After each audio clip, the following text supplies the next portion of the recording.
సబ్బీర్ అలీ ఇంటినైతే ఈరోజు గ్రామ ప్రజలు కూల్చేశారు.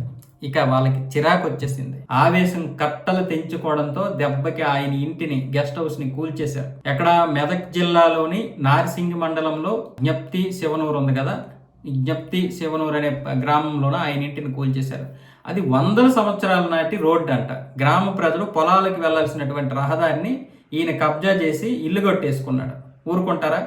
ఎన్నోసార్లు చెప్పారు. ప్రతిసారి ఆయన హైదరాబాద్ వచ్చేస్తుంటాడు. ఎప్పుడో అక్కడికి వెళ్ళినప్పుడు ప్రజలు ఎంత విన్నవించుకున్నా, ఎంత చెప్పినా ఆయన మాత్రం వినలేదంట. చివరికి వాళ్ళకి కోపం వచ్చి ఈ రోజు ఏమొచ్చేసి ఆ ఇంటిని కూల్చేశారు. దాంతో ఆ గ్రామంలో ఇప్పుడు పోలీసు బందోబస్తుని ఏర్పాటు చేశారు. అంటే ఎలాంటి దారుణమైనటువంటి పరిస్థితులు. హైడ్రా తీసుకొచ్చింది మళ్ళీ రేవంత్ రెడ్డి గారే. నిజంగా రేవంత్ రెడ్డి గారికి చిత్తశుద్ధి ఉంటే దీని మీద ఎంక్వైరీ స్టార్ట్ చేయించి ఆయన్ని ఇప్పుడు తీయించేయాలి పార్టీ నుంచి. ఆయన పదవిని తొలగించాలి. అదే కదా జవాబుదారీతనము మనం కోరుకున్నది. మీరు అదే కదా మన జవాబుదారీతనంగా ఉండాలన్నారు కదా నరేంద్ర మోదీ ప్రభుత్వాన్ని. ఇప్పుడు జవాబుదారీతనంగా ఉండండి సార్. ప్రజలే కూల్చేశారు అలాంటివి చేయడం వల్ల. ఎంత దారుణమండి అది. అంటే ఆ వ్యక్తి ఎవరైనా కావచ్చు. అది నిజంగా నేను సబ్బీర్ అలీనే మాత్రం మీరు అనుకోకండి. అక్కడ ఇంకొక వ్యక్తి ఉన్నా సరే, అక్కడ శివశంకర్ ఉన్నా సరే ఇదే విధంగా మాట్లాడతా.